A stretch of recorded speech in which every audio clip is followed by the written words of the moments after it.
എവിടുന്ന് തുടങ്ങുന്നു എന്ന് ചോദിച്ചാൽ സ്കൂളിൽ മുതലറിയാം. കോളേജിൽ ഒപ്പമായിരുന്നു. ഹരി ലിറ്ററേച്ചർ എടുത്തു, ഞാൻ കെമിസ്ട്രി ആയിരുന്നു. പുള്ളിയുടെ അച്ഛനും അമ്മയൊക്കെ ഇപ്പോഴും ഉണ്ടോ? അമ്മ എന്റെ അമ്മയായിരുന്നു അവന്റെ അമ്മ. കുഞ്ഞിലേ തന്നെ ഹരിക്ക് അമ്മയില്ലാതായതാ.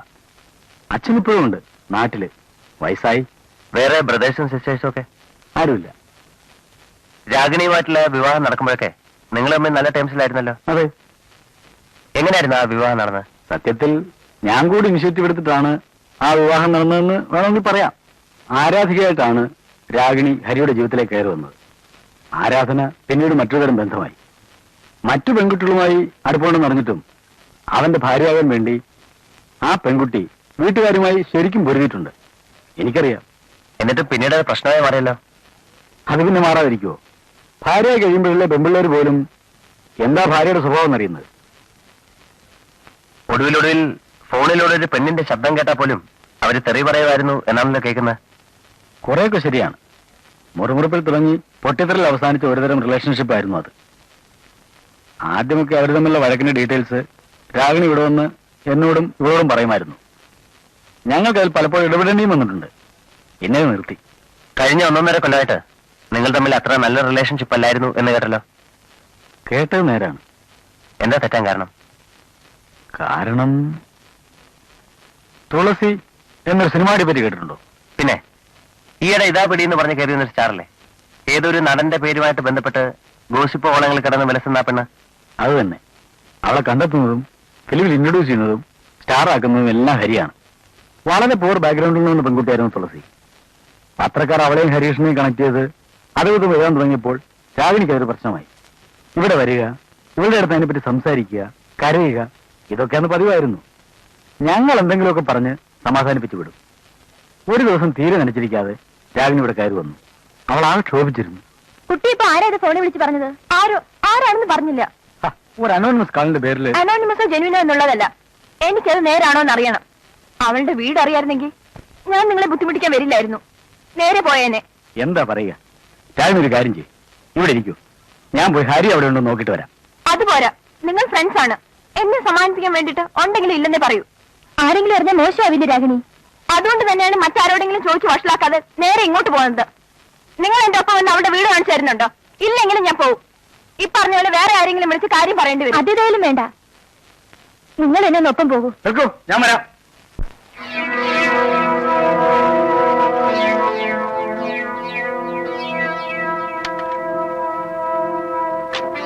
സാറിന് ഇങ്ങോട്ട് കയറി വരാം.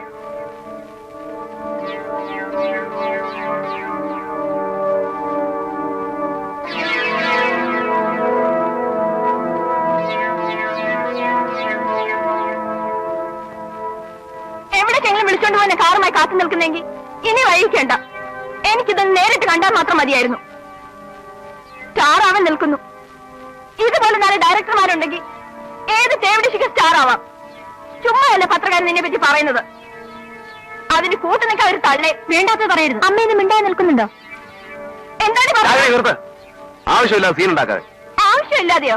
ഇതിന് ഞാൻ മിണ്ടില്ലെങ്കിൽ പിന്നെ ഏതായി ആവശ്യമുള്ളത്? ആ കുട്ടി എന്റെ പടത്തിൽ വർക്ക് ചെയ്തുകൊണ്ടിരിക്കുന്ന ഒരു ആർട്ടിസ്റ്റാണ്. എനിക്ക് അവളോട് പലതും ഡിസ്കസ് ചെയ്യാനുണ്ടാവും. ആയിക്കോളൂ, പക്ഷേ പട്ടപ്പകൽ 4 പേര് അറിയ തന്നെ വേണം നിങ്ങളുടെ ഡിസ്കഷൻ. ഇവളുമാർക്കോ നാണോ മാനോ ഇല്ല. എന്തിനും തയ്യാറായി ഇറങ്ങിയിരിക്കുക. നിങ്ങൾ 4 പേര് അറിയുമെന്ന് പോലും ഒന്ന് ഓർക്കാതെ.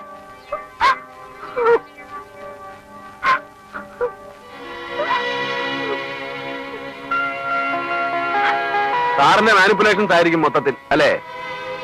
ഉപദേശിച്ച് കുടുംബം കലക്കാനുള്ള അറ്റംപ്റ്റ് ആയിരുന്നു എന്ന് ഇപ്പഴാ കിട്ടിയത്. എനിക്ക് നിങ്ങളുടെ കുടുംബം കലക്കിയിട്ടൊന്നും കിട്ടാനില്ല. ഉണ്ടാവണമല്ലോ. ഭർത്താവിന് അങ്ങനെ ആവാമെങ്കിൽ എനിക്ക് ഇങ്ങനെയും ആവാം എന്നൊരു ഭാര്യയ്ക്ക് തോന്നാൻ വളരെ എളുപ്പമാണല്ലോ. ഹരി, അനാവശ്യം പറയരുത്. മിണ്ടരുതാ പട്ടി. നിന്നെ എനിക്ക് മനസ്സിലായില്ലെന്ന് കരുതിയോ?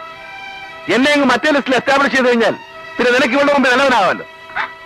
ഒരു ഫിലിം മേക്കർക്ക് അയാളുടെ തൊഴിലുമായി ബന്ധപ്പെട്ട് ഒരുപാട് പേരെ മീറ്റ് ചെയ്യേണ്ടി വരും. അതിലാണും പെണ്ണും ഉണ്ടാവും.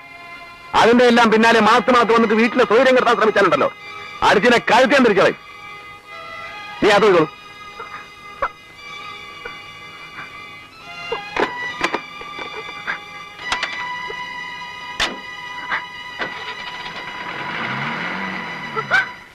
പിന്നീട് ഞാനും ഹരിയും തമ്മിൽ മിണ്ടിയിട്ടില്ല. ആ പെണ്ണ് ആദ്യത്തെ പടത്തോടെ സ്റ്റാറായി. ഹരി വാശിക്കെടുത്ത അടുത്ത പടത്തോടെ സൂപ്പർ സ്റ്റാറും. പക്ഷെ പിന്നീട് അവർ ഒന്ന് തെറ്റി. ഞാനൊരു സ്ത്രീയെ സംശയിക്കുന്നുണ്ട്. പക്ഷെ അത് രാഗിണിയാണ്. രാഗിണിയെ പോലെ ഒരു പെൺകുട്ടിക്ക് ഒറ്റയ്ക്ക് ഹരികൃഷ്ണനെ പോലൊരു പുരുഷനെ അങ്ങനെ കൊലപ്പെടുത്താൻ കഴിയുമെന്ന് എനിക്ക് തോന്നുന്നില്ല. സഹായത്തിന് ഒപ്പം ആരെങ്കിലും ഒരാൾ കൂടി വേണം. ഒന്നുകിൽ വേറൊരു സ്ത്രീയോ അതല്ലെങ്കിൽ അതിനേക്കാൾ പ്രോബബിൾ ആയിട്ട് വേറൊരു പുരുഷനോ. രാഗിണിക്ക് ഈ മർഡറിൽ പങ്കുണ്ടെന്ന് തെളിഞ്ഞാൽ രാഗിണിയുമായി ഏറ്റവും അടുത്ത് സഹകരിച്ചിട്ടുള്ള ഫാമിലി എന്ന നിലയ്ക്ക് എനിക്ക് നിങ്ങളുടെ ഈ ഫാമിലിയെയും, എന്തിനാ വളച്ചിരിച്ച് പറയുന്നത്, നിങ്ങളെ തന്നെയും സംശയിക്കേണ്ടി വരും. வணக்கம் சார். மேனேஜர் வெளியிலே போயிருக்கு.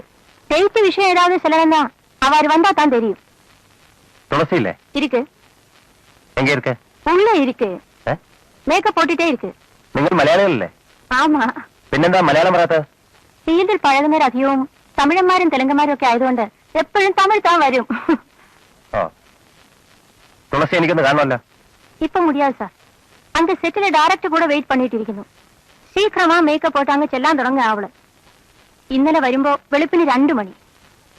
ഡേറ്റ് വിഷയന്നാ ഈ വർഷം ഡേറ്റേ കിടയാതെ. ഇത് ഡേറ്റ് വിഷയമൊന്നല്ല.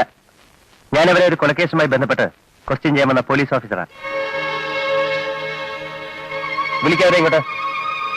ഹരികൃഷ്ണ സാറിന്റെ? അത് തന്നെ സാർ. ഇപ്പൊ അവളെ വിളിച്ച് ചോദ്യം ചെയ്താ അവളുടെ മൂടേ പോയിടും. ഷൂട്ടിംഗും ക്യാൻസൽ ആവും. സായങ്കാലം വന്നാ നിമ്മതിയാ. സായങ്കാലം വെറുതെ വൈകുന്നേരം വരേണ്ടത് നേരമില്ല. നിങ്ങളെ കുട്ടിയെ കൊണ്ട് വിളിക്കേ. മേക്കപ്പിൽ ഇരിക്കുകയാണ്. അത് സാരമില്ല.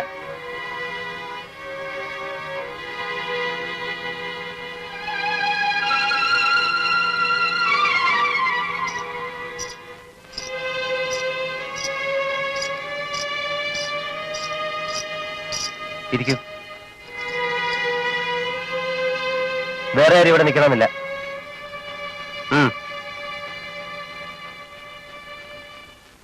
സാർ, ഞാൻ ഒന്നും അറിഞ്ഞതല്ല സാർ. പത്രക്കാർ വെറുതെ അതുമിതുമൊക്കെ എഴുതി വിടുന്നതല്ലാതെ ഞാൻ ഇക്കാര്യത്തിൽ തീർത്തും ഇന്നസെന്റ് ആണ് സാർ. നിങ്ങൾ ഈയിടെ ഏതൊരുത്തനെ കാശ് കൊടുത്ത് പറഞ്ഞു കേട്ടോ ഹരികൃഷ്ണന്റെ സെറ്റിൽ പോയി അലമുണ്ടാക്കാൻ? ഫോണിൽ വിളിച്ച് അയാളുടെ ഭാര്യയെ ഭീഷണിപ്പെടുത്തിയെന്ന് കേട്ട നേരാണോ? ഭീഷണിപ്പെടുത്തി? ഒന്നുകിൽ നിങ്ങൾ അല്ലെങ്കിൽ അയാൾ, രണ്ടുപേരിൽ ആരെങ്കിലും ഒരാളെ അടുത്ത കൊല്ലം ഫീൽഡിൽ ഉണ്ടാവുള്ളൂ എന്നേതെങ്കിലും സെറ്റിൽ ഇരുന്ന് പറഞ്ഞായിരുന്നോ? ഹരികൃഷ്ണൻ കൊല്ലപ്പെട്ട വിവരം ആരാ നിങ്ങളോട് പറഞ്ഞേ? ആരോ? ആരോ? അവനേക്കാ സത്യം പറയും. ഇല്ലെങ്കിൽ ഞാൻ ഇപ്പൊ നേരെ തൂക്ക സ്റ്റേഷനിലേക്ക്. പിന്നെ ഇന്നത്തെ ഷൂട്ടിംഗ് അവിടെ ആയിരിക്കും. അയ്യോ സാർ, പ്ലീസ്. ഞാനൊന്നും അറിഞ്ഞതില്ല. ഞങ്ങൾ തമ്മില് അവസാനം നല്ല ടേംസിലല്ലായിരുന്നു.